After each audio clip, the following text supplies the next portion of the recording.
Salve, salve, galerinha! Bem-vindos para mais uma aula de História e hoje a gente vai dar continuidade à relação do homem com o tempo. E nesse vídeo eu vou falar um pouquinho melhor sobre alguns calendários e como o homem, a religião e o seu tempo se relacionam nessa construção, nessa elaboração de uma tentativa de dominar o tempo. Então vamos lá? Vamos começar então pelo calendário cristão, que talvez seja o mais comum e o mais adotado mundialmente. Ele é baseado no nascimento de Cristo e a partir dessa data do seu nascimento a gente tem o ano 1 e aí a gente começa a contar os anos e hoje nós estamos no ano 2023 depois de Cristo. Então é como se tivesse o númerozinho 1 e a contagem começasse a partir do nascimento de Cristo. A história começa aqui? Não. A gente tem uma história que aconteceu muito antes do nascimento de Cristo. Então a gente tem uma divisão muito clássica de AC, tudo que aconteceu antes do nascimento de Cristo, e DC, tudo que aconteceu depois de Cristo. Usualmente, a gente não coloca DC atualmente. A gente só bota o ano. 2022, 2023, 2024. Mas isso aconteceu, segundo o calendário cristão, depois do nascimento de Cristo. A gente geralmente coloca o AC quando algo aconteceu antes do nascimento de Cristo. Então, por exemplo, se alguém pega a Bíblia, o Velho Testamento aconteceu antes de Cristo. O Novo Testamento aconteceu depois de Cristo. Então, essa é uma divisão bem clássica do calendário cristão. E é muito interessante a gente fazer uma ligação, por exemplo, com o calendário judaico. Porque Jesus nasceu na Judéia, ele nasceu judeu, e ele vai dar origem a um novo calendário, a uma nova religião.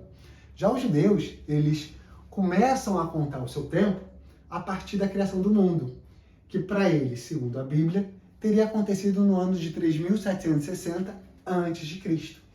E como eles não acreditam que Jesus foi o grande Messias, eles ainda estão esperando esse Messias chegar, e aí eles estão num ano completamente diferente do calendário cristão. Então é interessante perceber que existem vários calendários, alguns com algumas questões muito próximas, né, como o uso da Bíblia, mas com numerações muito diferentes. Outro calendário muito usual é o do mundo islâmico, né, o muçulmano, que é diferente do cristão e do judaico. Por quê? O ano 1 deles, o início, é quando Maomé, o fundador da religião islâmica, ele sai da cidade de Meca e vai para a cidade de Medina, que seria mais ou menos no ano 622 depois de Cristo. Só que aí tem uma outra questão muito interessante. É só a gente fazer essa divisão, essa diminuição para saber o ano que eles estão?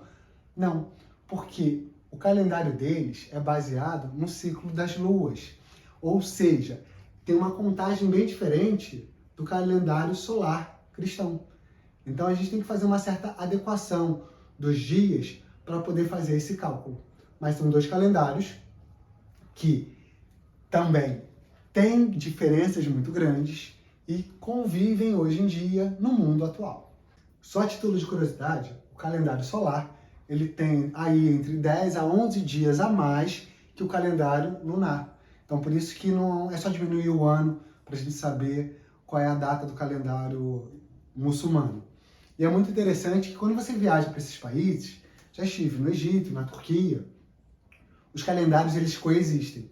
Tem um calendário que é utilizado mundialmente, né, que é o calendário solar cristão, que é o que a gente usa no nosso dia a dia e, obviamente, as pessoas lá seguem à risca o seu calendário. Mas eles meio que funcionam juntos e autônomos ao mesmo tempo. E o historiador, obviamente, como ele estuda um período muito grande de anos, a gente faz uma divisão em décadas, que seria um período de 10 anos, quartel, seria um período aí de 25 anos, os centenários, né, o período de 100 anos, e os milênios, que é o período de 1000 anos.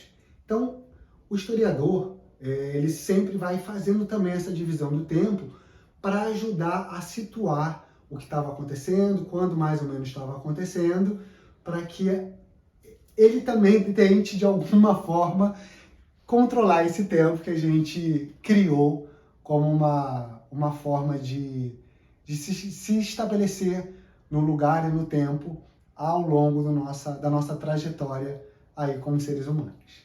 Um outro exemplo da divisão da história aconteceu lá no século XIX pelos franceses, em que eles dividiram a história do mundo basicamente em 5 grandes períodos, obviamente baseando-se em fatos e acontecimentos europeus, que é a clássica divisão do tempo que é muito utilizada até hoje nos livros didáticos, que provavelmente vocês vão ver aí o resto da vida de vocês, que seria pré-história, Idade Antiga, Idade Média, Idade Moderna e Idade Contemporânea, que seriam os dias que nós estamos hoje em dia. Só que essa é uma divisão, não é a única e não é a que deveria ser adotada mundialmente. Porque, por exemplo, se a gente pega os povos latinos, Brasil, as Américas, a gente deveria levar em consideração os acontecimentos que foram importantes para a gente, não necessariamente para a Europa. Então, a divisão do tempo, ela sempre tende a atender às demandas ou aos interesses de quem está as produzindo. Então, galerinha, essa aula vai ficando por aqui. Espero que vocês tenham gostado de um pouquinho dessa discussão da história, o que é a história e o tempo.